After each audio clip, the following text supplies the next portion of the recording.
The offline effect. Chloe's life was measured in pixels and pressure. From her minimalist Austin apartment, a glass box overlooking a city that never stopped hustling, she managed a freelance graphic design career that was more about damage control than creativity. Her latest torment was a fintech company demanding the impossible, a logo that was, quote, disruptive yet traditional, familiar but innovative. It was a meaningless word salad that resulted in a constant barrage of emails, each one chipping away at her soul.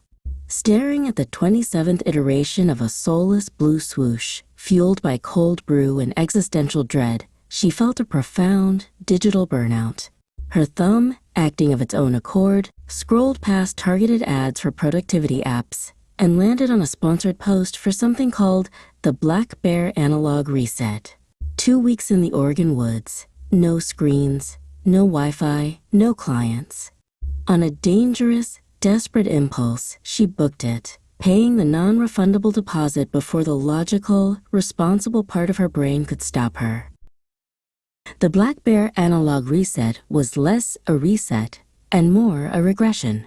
The brochure's glossy photos of serene yoga practitioners had lied. In reality, it was a collection of rustic, gloriously ramshackle cabins that smelled of cedar and damp earth.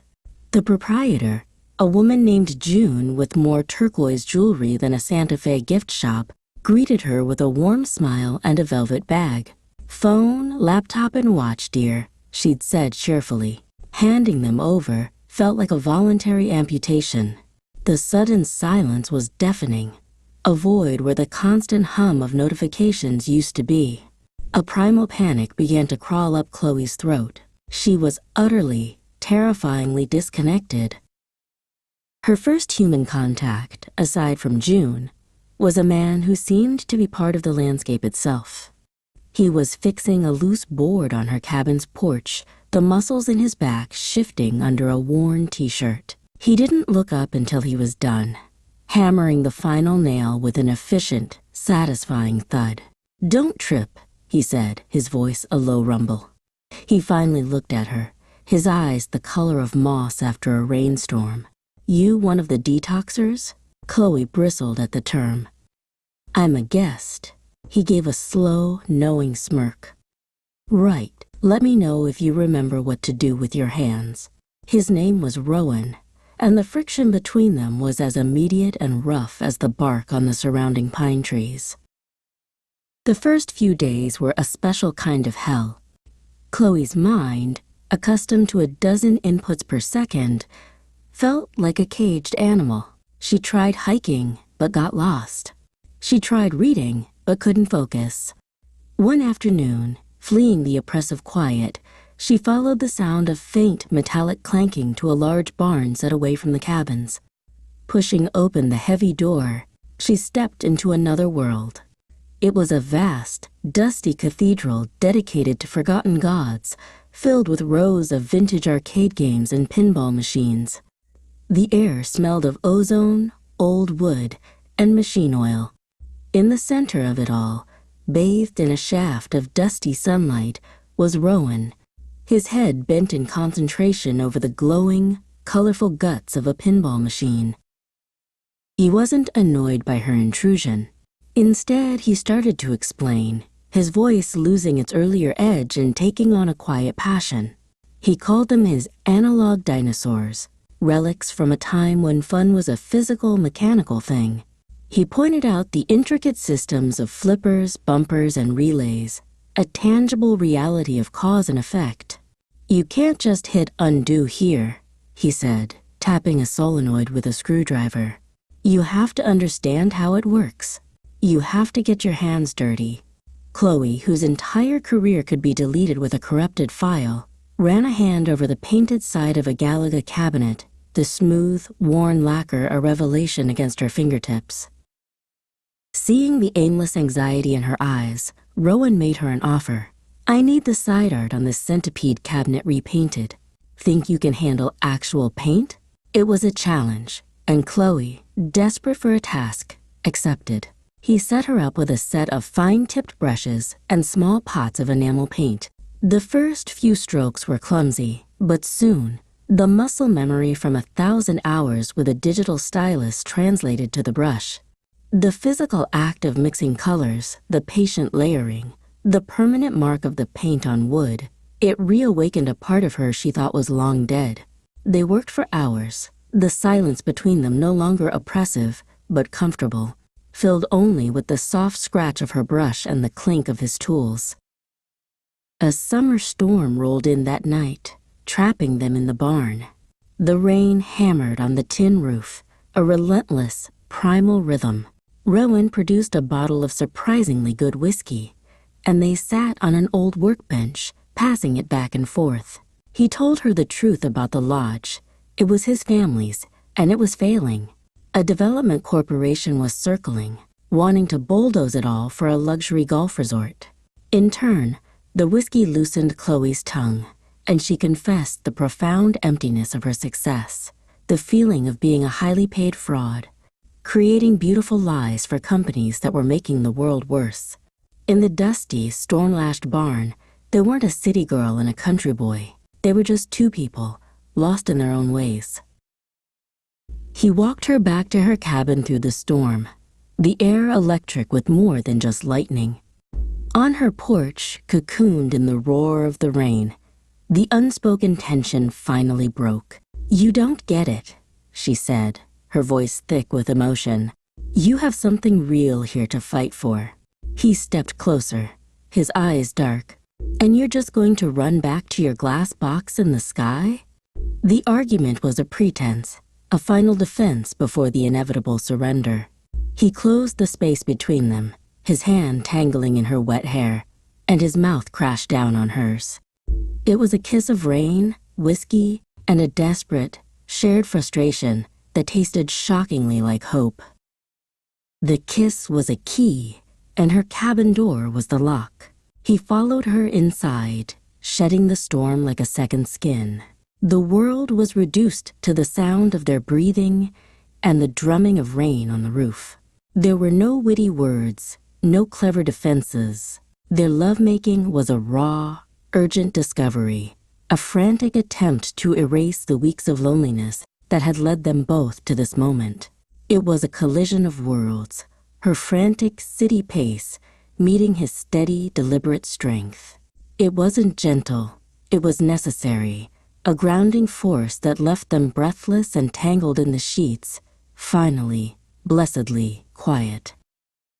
The morning after brought not awkwardness, but a quiet understanding. He made her coffee on the cabin's ancient stove, and they sat on the porch, watching the forest steam in the aftermath of the storm. The dynamic had irrevocably shifted. Their days fell into a new rhythm, working side by side in the barn, their hands brushing as they reached for tools, their conversations now easy and meandering. Their nights were a slow, delicious exploration, a mapping of scars and skin. The initial frantic energy was replaced by a deep, searching tenderness, a language spoken in the dark that felt more honest than anything Chloe had ever said in the light. One night, after a day of painstaking work rewiring a vintage jukebox, he led her to a clearing deep in the woods. He got the jukebox working, and the rich vinyl sound of an old soul song filled the night air. There, under a canopy of stars and surrounded by the silent witness of the pines, they made love on a bed of old blankets. It was different this time, playful and profoundly intimate. It was a reclamation of joy, a secret celebration in their own private world, surrounded by the sleeping machines and the sounds of the forest. The experience was so real, so sensory, it made her old life feel like a flat, two-dimensional dream. The real world intruded in the form of a silver sedan and a man in a suit that cost more than Chloe's rent. He was Mr. Sterling, the developer, and he walked the property with an air of dismissive ownership. He glanced into the barn and scoffed. "Quite the collection of junk," he said to Rowan, not even bothering to look at Chloe. "Don't worry, we'll have all this cleared out for you." In that moment, Chloe felt a white-hot protective fury. Sterling wasn't just a man, he was an idea. He was every client who had ever called her work content, every corporate entity that valued profit above passion. She stood beside Rowan, a silent, defiant partner. On her last day, June returned her phone. The moment the screen lit up, the assault began. 200 emails, dozens of texts, missed calls, and a firestorm of notifications from her main client, threatening breach of contract. The digital noise was a physical shock, ugly and jarring after 2 weeks of quiet. The world she had built, the career she had killed herself for, was screaming for her attention. The contrast between the demanding, artificial urgency of the screen in her hand and the quiet, solid presence of Rowan leaning in the cabin doorway was dizzying. The fight was inevitable, born of fear. "So that's it?" Rowan said, his voice tight as he watched her scroll through the digital deluge. "You got your little rustic adventure, and now you're going back to the real world?" The accusation stung. "What's your plan, Rowan?" she shot back, her own fear making her cruel. "To just hide in here with your broken toys until they bulldoze everything?" The words hung in the air between them, both of them knowing they were fighting about the same thing. The terrifying, unspoken possibility that this was the end of their fragile, beautiful world. She packed her bags in a haze of misery. Her clothes, which had seemed so chic 2 weeks ago, now looked flimsy and ridiculous. As she was about to zip her suitcase, she saw the sketchbook she'd bought in the nearby town. She flipped through it. It was filled with detailed, loving charcoal sketches of the machines, of Rowan's hands, of the light in the barn. A thought, sharp and clear as a bell, cut through her panic. She had done her best work in years here, with no client, no deadline, and no paycheck. It wasn't an escape. It was a homecoming, and she wasn't leaving. She found him in the barn, angrily sanding a piece of wood, as if trying to erase their fight. "I'm not leaving," she said, her voice shaking but firm. Before he could respond, she unrolled her sketches on the workbench, her hands moving with a newfound certainty. "You're thinking about this all wrong. You're trying to save a memory. We need to sell a future." She laid out a vision, her voice gaining strength. It wasn't just a lodge, it was an experience. The Black Bear Analog Reset, a destination for burnt-out people like her. They could host workshops, pinball leagues, retro gaming tournaments. She could build the brand, the website, the whole story. "Let me fight with you," she finished, her eyes pleading. "For real." The town hall meeting felt like a public execution. The community seemed resigned to the resort, seeing the developer's money as inevitable. Then Chloe, in jeans and a simple blouse, walked to the podium. She didn't talk about zoning laws. She talked about the human need for connection, for tangible reality in a digital world. She projected her sketches and mock-ups onto the screen behind her, a brand identity that was both nostalgic and modern, professional and full of heart. She gave them not just a plea, but a viable business plan. Rowan spoke next. He had no slides, no notes. He just spoke from the heart, his voice filling the room. He talked about his grandfather building the main lodge, about the generations of families who had found peace there. He talked about the beauty of fixing something that was broken instead of just throwing it away. He wasn't just defending a piece of property. He was defending a way of life.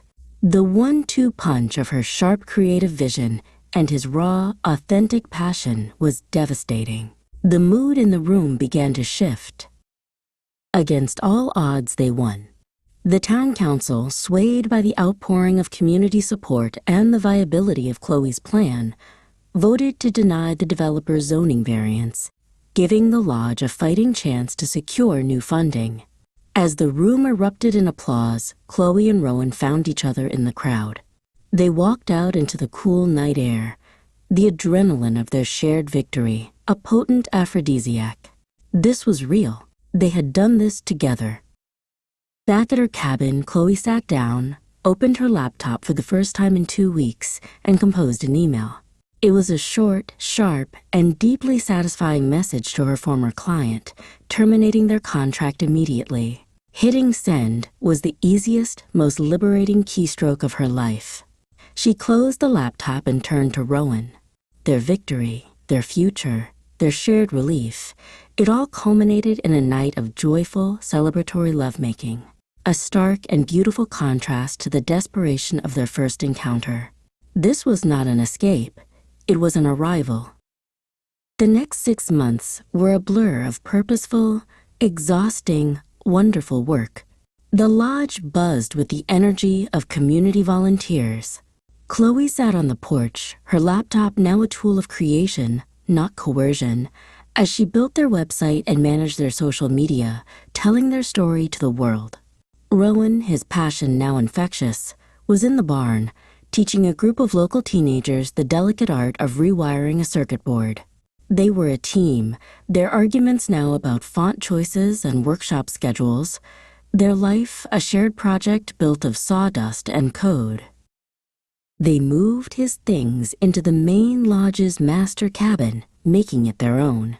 The frantic energy of their affair had deepened into the slow, steady burn of a profound love. One evening he surprised her.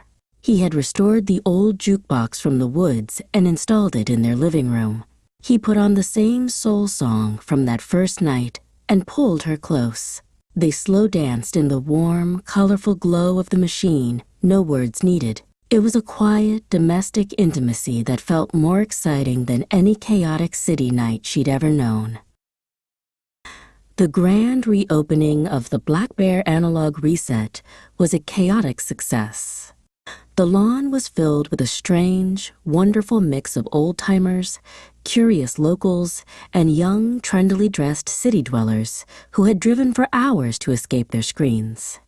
Chloe and Rowan stood on the main porch, watching it all unfold, his hand holding hers tightly. They saw people connecting, laughing, competing over a game of Donkey Kong, their faces lit by the glow of the machines, not their phones. They had built this together. Later, as the party wound down, they escaped to the quiet shore of the lake. "I have something for you," Rowan said, his voice soft. He pulled out a small box. Inside was a delicate silver necklace with a tiny, perfectly rendered pinball flipper as the charm. "Because you completely flipped my world," he whispered, his eyes full of a love so deep it made her ache. He fastened it around her neck, the cool metal, a permanent, tangible reminder of the new game they were playing. Late that night, long after the last guest had left, they found themselves back in the barn. The machines were quiet now, sleeping. "Winner gets to do the dishes for a week?" he challenged, gesturing to the centipede cabinet she had so painstakingly repainted. "You're on," she laughed. They stood side by side, the familiar sounds of the game filling the quiet space. As she played, laughing as her ship was vaporized, she realized it didn't matter who won. He wrapped his arms around her from behind, his chin resting on her shoulder. In the reflection on the dark screen, she saw their two faces, illuminated by the flashing lights of the game, and knew, with absolute certainty, that she was finally home.